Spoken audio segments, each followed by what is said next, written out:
சட்டமன்ற உறுப்பினர்கள் 2 பிரிவாக செயல்படுவது வருத்தமளிப்பதாக தெரிவித்துள்ள ஜி.கே. மணி, பாமக எப்பொழுதும் ஒற்றுமையாக மக்களுக்காக போராடும் எனவும், ஆனால் பாமகவிலேயே போராட்டம் நடைபெறுவது வேதனைக்குரியது எனவும் தெரிவித்துள்ளார்.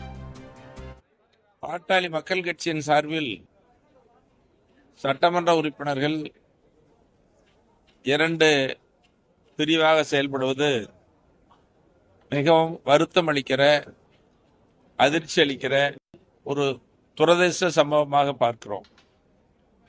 பொதுவாக பாட்டாளி மக்கள் கட்சியை உருவாக்கியவர் சமூக நீதி காவலர் மருத்துரையா அவர்கள். எந்த பதவிக்கும் போகாத ஒரு தலைவர்.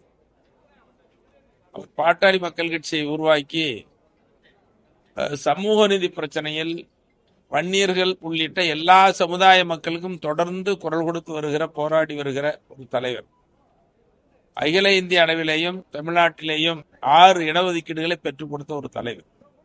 அப்ப பாட்டாளி மக்கள் கட்சி ஒரு வலிமையான சக்தியை கொண்டு வந்தவர்.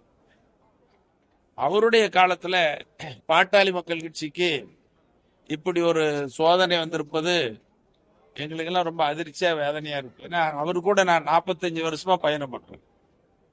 45 வருஷமா பயணம் பண்ணி ஒற்றுமையாகவும் வலிமையாகவும் தமிழ்நாட்டினுடைய வளர்ச்சிக்கு குரல் கொடுக்காத, போராடாத பிரச்சனையே இல்லை என்று சொல்லுகிற ஒரு தலைவர் மருத்துரையாவுக்கு இப்படி ஒரு சோதனை, எங்களுக்கு இப்படி ஒரு வேதனையில வந்தது ரொம்ப துரதிர்ஷ்டவசம் மட்டுமல்ல, ரொம்ப வேதனையான நிகழ்வாக தான் நாங்க இந்த சம்பவத்தை பார்க்கிறோம்.